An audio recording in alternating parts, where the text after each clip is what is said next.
السلام عليكم ورحمة الله وبركاته. أصحابتك وحرن جنالك مركز السود وهذا أدي هذا وما سنتين مقال كان وحر ربائنا ندكلا وذاقو نينكي سومالي أها سعيد عبد الله إريك وأفر مالين كهر أن إدلا وذاقي FBI دا مريكن كإنا يدول ديكتي لعق بقولي يكونتون كن $1 قفك السوشيغا هالكو كسوغن يهي كنا إذا سنامو سوقي فيدين اور فيوجر اي قبل كمينيسوتا كدعي أي دولة مريكن كإسكسو ديبي haddaba arrintaasi sidee ku dhacday ayaan idinla wadaagayaa. Airportka Minneapolis St. Paul ayuu ka soo degtay waxaana halkaasi ku sugayay FBI-da Mareykanka kadibna waa la xiray. Arrintaasi sidee ku dhacday ayaan rabaa inaan idinla wadaago. Madaxweyne Trump maantadii hore waa ka yiri Iran waan duqeynaynaa. Arrintaasi waxaa sidoo kale ka hadlay wasiirkiisa gaashaandhigga ama dagaalka Pete Hegseth waxaana uu sheegay Iran luqadda bamka haddii ay doonayaan in lagula hadlo inaguna waan naqaanaa sida luqadaasi loogu hadlo. Madaxweyne Trump waxa uu sidoo kale maanta ka dhawaajiyay in howlgalkiisii Project Freedom oo maraakiibta ganacsi marinka Hormuz ay ku soo dhaafsiinayeen militariga Mareykanka in ilaa iyo 100 milyan oo fuusto oo shidaal iyo in ka badan 200 oo markab oo ganacsi ay ciidamada Mareykanka ay marinka Hormuz soo gudbiyeen. Arrintaasina wasiirkiisa gaashaandhigga ama dagaalka waa uu ku raacay waxaana uu yiri Hormuz inaga ayaa hadda maamulna oo dowladda Iran ma maamusho. Arrimahaasi ayaan idinla wadaagayaa balse marka hore soo dhawaada.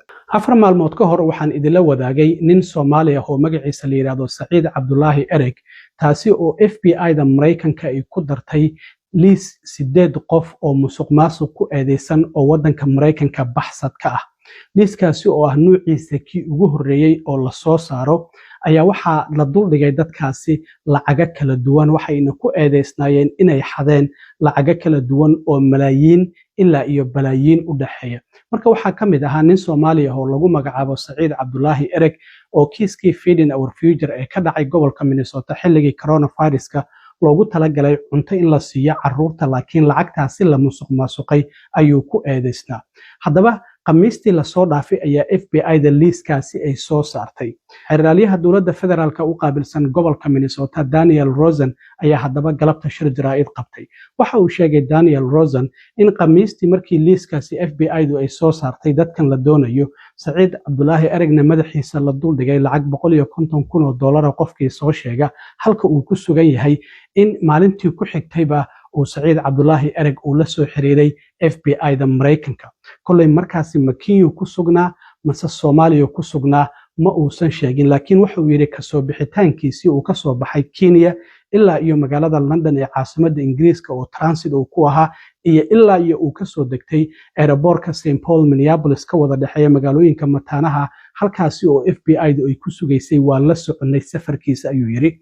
marka Saciid Cabdullaahi Erik waxa uu ku eedeysan yahay lacag ilaa iyo 4.2 milyan oo dollar inuu qaatay dukaan uu lahaa oo la yiraahdo Evergreen Grocery and Deli oo ku yaala koonfurta Minneapolis ayaa waxa uu sheegayay in uu carruur ku quudinayay isla markaana lacag fara badan ayuu qaatay intii u dhaxaysay April 2020 ilaa iyo April 2021 markaas kadib markii la bilaabay marka in arrinta baaritaan lagu sameeyo oo dadka musuqmaasuqan ku lugta leh dacwad lagu soo oogo Saciid Cabdullaahi Erik waa uu baxsaday sida aan filayana kulay Soomaaliya ayuu ku sugnaa haddii uu Kenya ku sugnaa lahaa dowladaha Kenya iyo Mareykanka wada shaqeyn ayaa ka dhaxaysa iyo isu soo gudbinta dadka dambiyada labada wadan ka kala galay.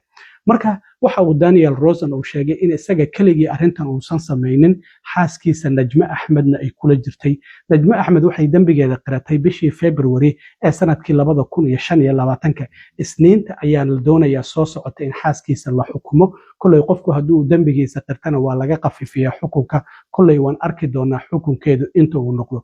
Saciid Cabdullaahi Erik isagoo maqan ayaa dowladdu ay dacwad ku soo oogtay waxaana dacwadaasi lagu soo oogay 24 January ee sanadkii 2024 waaranti federaal ah ayaana loo jaray in la soo xiro meel kasta oo caalamka uu ka joogo. Haddaba Saciid Cabdullaahi Erik isaga ayaa isu soo dhiibay dowladda Mareykankana la soo xiriiray safarkiisana waxay dowladdu sheegtay ilaa iyo markii uu ka soo baxay Kenya London oo transit ku ahaa iyo airportka ama garoonka St. Paul iyo Minneapolis markii uu ka soo degtayna in FBI-du ay ku sugaysay halkaasina lagu qabtay baasaboorkiisina laga qaaday isla markaana la xiray. Hadda marka kulay xilliga maxkamadiisu ay bilaabanayso ayaa la sugayaa ama in uu dambigiisa qirto markaas kadibna dowladda ay ku xiran tahay inta sano oo lagu xukumayo.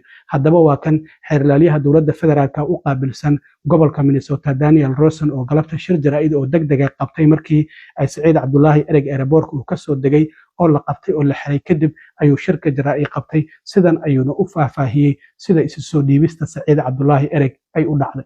I'm pleased to announce that this hour Saeed Abdullahi Ereg, one of the FBI's most wanted fugitive fraudsters, peaceably surrendered to federal law enforcement officers who were waiting when his plane from overseas landed at the Minneapolis-St. Paul International Airport.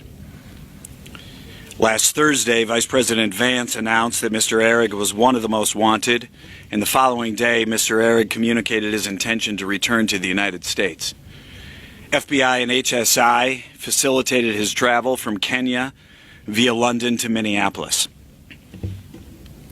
Mr. Ereg was indicted on January 24, 2024, and was a fugitive from justice since then. He's charged with conspiracy to commit wire fraud, and with money laundering. He exploited the federal child nutrition program during the COVID-19 pandemic, and he stole money pretending to be someone who was feeding children in need. Mr. Ereg owned and operated the Evergreen Grocery and Deli in Minneapolis, a business that participated in the program under the sponsorship of the nonprofit organizations Feeding Our Future. Between April 2020 and April 2021, he submitted fraudulent reimbursement claims and received more than $4.2 million in federal funds. At times, he claimed that his grocery and deli served over 3,000 meals twice a day, 7 days a week. Mr. Ereg didn't work alone. Mr. Ereg's wife, Najma Ahmed, worked with him and received payroll funds directly from Feeding Our Future.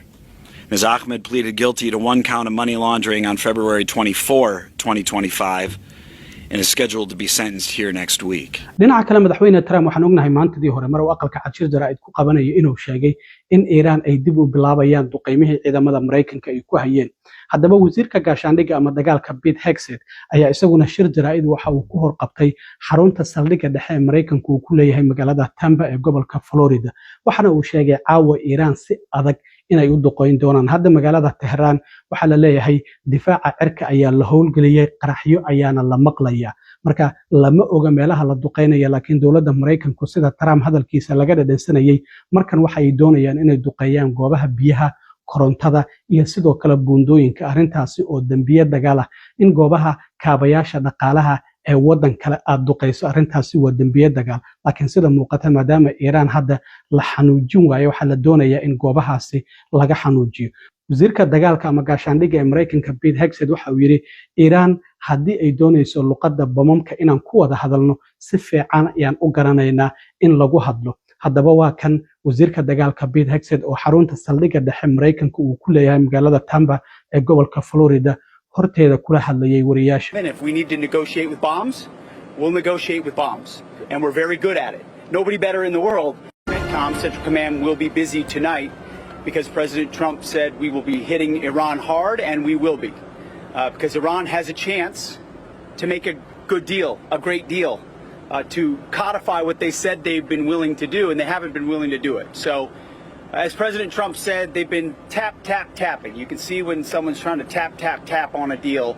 Instead, they're going to have tap bombs dropping on key facilities in Iran from the United States of America. And that's not because we want to restart anything we don't have to restart. It's because the War Department is prepared to set the terms to ensure that we get the kind of deal President Trump expects. sidoo kale madaxweyne Trump waxa uu bartiisa True Socialka uu maanta ku soo qoray howlgalkiisii uu ugu magac daray Project Freedom oo bishii hore uu ku dhawaaqay in si qarsoodi ah ay ciidamada Mareykanku ay u wadeen. howlgalkaasi waxa ay muhiimadiisu ahayd maraakiibta ganacsi ee ku xaniban ama kuwa doonaya inay maraan marinka Hormuz in ciidamada Mareykanka ay si xoog ah ku soo marsiiyaan amaba ay soo galbiyaan.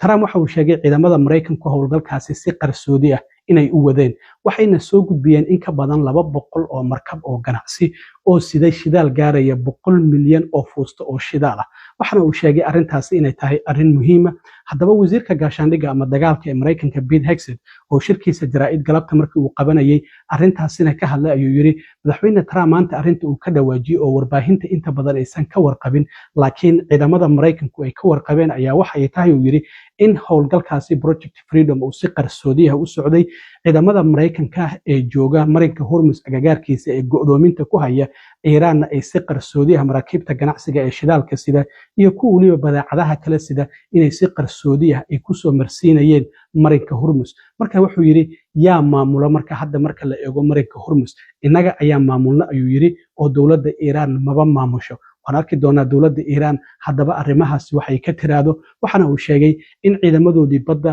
kuwoodii cirka iyo gantaaladoodii difaacaba ay baabi'iyeen sidaas darteed hadda marinka Hormuz waxa maamusho ayuu leeyahay dawladda Mareykanka iyo ciidamada Mareykanka ayaa maamula waa kan mar kale Pete Hegseth oo arrintaasi ka hadlay. There's another thing that was revealed today by the president that the press has not been aware of, but is that Project Freedom, the idea of running ships through the Strait of Hormuz, it never stopped. It just went underground. And so there's some things the public knows and some things the public doesn't know. But ultimately, we've been protecting commercial shipping going through the Strait of Hormuz, as the president announced, to the tune of over 100 million barrels that have moved through and more in the middle of the night, protected by the United States in a way that Iran can't stop. They can't see it and they can't stop it. So answer me this. If our blockade is ironclad, which it is, we just disabled another tanker attempting to leave just yesterday. Our blockade has stopped almost 140 ships attempting to navigate in or out to Iranian ports. So if our blockade is ironclad, which it is, and we're able to move commercial shipping in and out of the Strait of Hormuz, who controls the Strait of Hormuz? And President Trump said it, and he's right. The United States of America controls the Strait of Hormuz. We're able to bring oil in and out and other things with partners, and have done so now for weeks and weeks in ways the Iranians don't want to acknowledge. haddaba waan arki doonaa dawladda Iran sida ay uga jawaabto arrintan sheegashada ay dawladda Mareykanka ay sheeganayso in iyagu marinka Hormuz ay maamulaan oo ay gacanta ku hayaan cidii ay rabaan ay soo gudbinayaan cidii ay rabaan ay u ogolaanayaan in ay gasho arrintaasina saameyn intee leeg ayay ku yeelan kartaa wadahadaladii madaxweyne Trump uu ku celcelinayay in loo dhow yahay in heshiis la gaaro saameyn intee leeg ayay arrintaasi ku yeelan kartaa waan arki doonaa waxyaabaha ka soo kordha aad iyo aad u mahadsantiin asxaabta intaan mar kale kulmi doono nabadgelyo.